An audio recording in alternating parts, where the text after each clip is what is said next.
He is either resonating or repulsive, but you can't ignore the impact he continues to have on the polls. This as the GOP has to figure out how and if they can get black and Hispanic voters to see things their way come 2016 and beyond.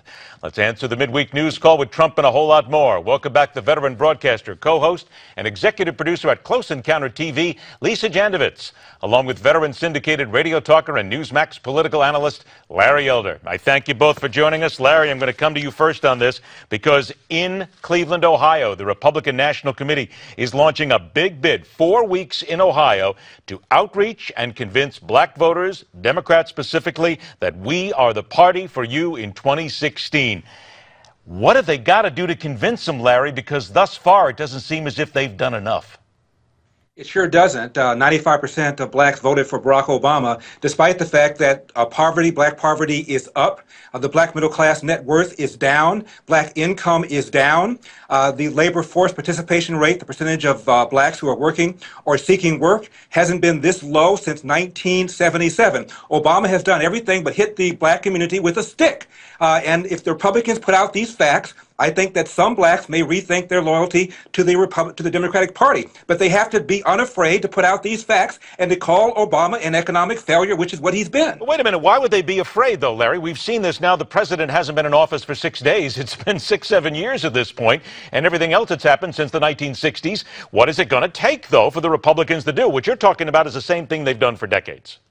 I don't think so, Ed. I don't think Republicans have stood up there and said, here's what the left has done to you. They've imploded the black family. It's gone from 25% of black kids being born outside of wedlock in 1965 when Lyndon Johnson launched the so-called war on poverty with the best of intentions, but it's caused a meltdown in the black community. 75% of kids right now are born outside of wedlock. There's a direct relationship between that and crime and dropouts and people going to prison. For crying out loud, the welfare state has done more to destabilize the black family than slavery even did. A slave was more likely to be born under the roof where his biological mother and father were together than today. It's outrageous what the left has done to the black community, and I don't think black people are aware of it, which is why they blithely go into that voting booth, Ed, and pull that lever, 95% for this party. All right, let's go ahead and turn to a different type of party idea, if you will, with Lisa. Lisa, I want to get to Donald Trump with you because he is at the top of the news as well. My goodness, it was just a month ago that he was barely registering in the polls, and now, according to a new Monmouth University poll, he's jumped 13% in the crowded field. All right, Lisa, is it because they love Donald Trump, or is it simply because he's saying things that no matter what he says, somehow it's resonating with the American public, and they want somebody to say this? I think you hit upon something, Ed. He is saying things that are so outrageous, that are inappropriate, that no one else would say. However, he is hitting a slice of the Republican Party that this is resonating with. There are working class Republicans that are saying, that's exactly right. That's how I feel. No one else is addressing immigration. Even if he is insulting Mexicans and he's saying completely the wrong thing. The media is also hitting upon this because of his outrageous comments. He is all over the media.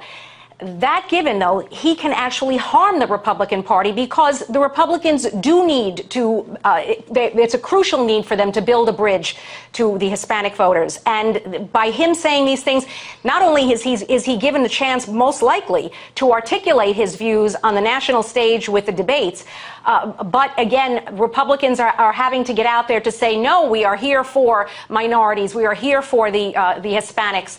So, but there is a segment of that population of Republicans, as you had said, that are saying, you know what? Nobody else is speaking like him, even if it's not the way that he should be saying it. I think they're just tired of being lied to sometimes. All right, I got about 90 seconds left. One last thing. Let's get to it. Lisa, I'm going to stay with you.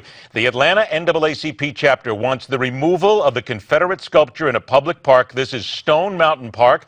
It's been around for a long time. They say sandblast it. It's time to go. Is this going too far, or is this just part of the new revolution here in America? I think that we are going a little too far in a way. I think we're looking for reasons that there is a racial divide, and there are very specific reasons. But we're thinking that this is going to be the answer. Now we have to get rid of everything, no matter where it is. And we looked at the Confederate flag, for instance, in the whole issue with the shooting at the church, and we said, well, this boy, this young man who killed the 9 people was holding a flag. He would have killed these people, okay, whether he had the flag, I'm going to have to with stop him or you not. there because I'm short on time. You made your point. Larry, 20 seconds. Do you sandblast it or leave it alone? I think we've gone too far. I'm far more concerned about the black economy, far more concerned about the implosion of the family, as I mentioned, underperforming government schools. It's a low priority issue as far as I'm concerned. Sideshow, then. You would agree? Yeah, agreed. All right, here we go, because this one's going to go on. The NAACP has lit the fuse here, and this conversation is going to go on for a while. And it will continue with both of you as well down the road. Lisa Janodvitz, Larry Elder, I want to thank you both for joining us. Take care. Talk to you soon. Coming up next, making dollars and cents about Iran and those possibly plummeting gasoline bills here in America. 50 cents a gallon gasoline. No, I just said it just to get your attention. It's not really going to happen. Stay with us. The fastest 60 minutes in news continues.